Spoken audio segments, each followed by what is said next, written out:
સુરતના વેડ રોડ વિસ્તારમાં તંત્રની બેદરકારીથી અકસ્માત થયો। રોડ પર ખોદેલા ખાડામાં રાતના અંધારામાં રિક્ષા ગરકાવ થઈ ગઈ। અકસ્માતમાં રિક્ષા ચાલકને ગંભીર ઈજા પહોંચી। રોડ પર ખાડો ખોદીને ખુલ્લો મૂકી દેવાયો હતો। કોઈ સાઇનબોર્ડ કે બેરિકેડ ન હોવાથી રિક્ષા ચાલકને ખાડો દેખાયો ન હતો। બેરિકેડ મૂકવાની પણ તંત્રએ તસ્દી ન લીધી। સમગ્ર ઘટનાના સીસીટીવી ફૂટેજ સામે આવ્યા। અકસ્માતમાં રિક્ષા ચાલકને ગંભીર ઈજા પહોંચી।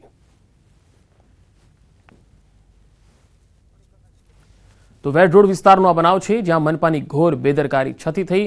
અહીંયા તસવીરોમાં તમે જોઈ શકો છો કે ખાડો ખોદીને મૂકી દેવામાં આવ્યો છે રસ્તામાં, પરંતુ કોઈ જ બેરિકેડ લગાવવામાં આવેલા નથી, જેથી આ રિક્ષા ચાલક ત્યાંથી પસાર થઈ રહ્યો હતો એટલે તેના ધ્યાન પર ન રહ્યું કે અહીંયા મોટો ખાડો છે અને તેની રિક્ષા જે એ ખાડામાં ગરકાવ થઈ ગઈ હતી। બેરિકેડ મૂકવાની તસ્દી તંત્રએ ન લીધી અને તેના કારણે રિક્ષા ચાલકને ભોગ બનવાનો વારો આવ્યો। રિક્ષા ચાલકની હાલત ગંભીર છે।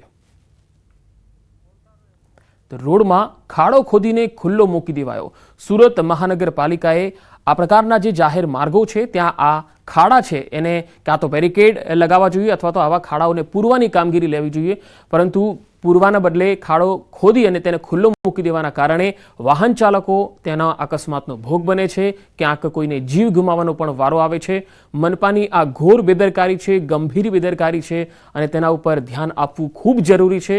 મનપાના જે પણ શાસકો છે અને મહાનગરપાલિકાના મેયર હોય કે પછી કાઉન્સિલર હોય કે પછી મ્યુનિસિપલ કમિશનર હોય, તેમણે આ વાત પર તુરંત કાર્યવાહી કરવી જોઈએ અને આવા જે પણ જગ્યાએ ખાડાઓ છે તે પૂરવા જોઈએ। 4 તસવીરો અમે આપને બતાવી રહ્યા છીએ જે સુરતથી જે સામે આવી રહી છે।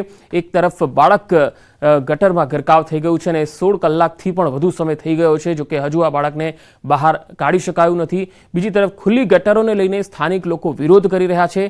ત્રીજી તસવીર વેડ રોડ વિસ્તારમાં, જ્યાં રિક્ષા ખાડામાં ખાબકી ગઈ કારણ કે રસ્તામાં જે ખાડો ખોદી દેવાયો હતો એ ખુલ્લો જ હતો, તેને બેરિકેડ લગાવાયા નહોતા।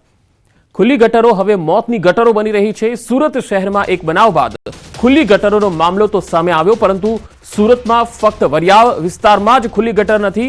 સુરતના જ એક કોર્પોરેટરે વિડીયો વાયરલ કરી સુરત મનપા તંત્રની પોલ ખુલ્લી કરી નાખી।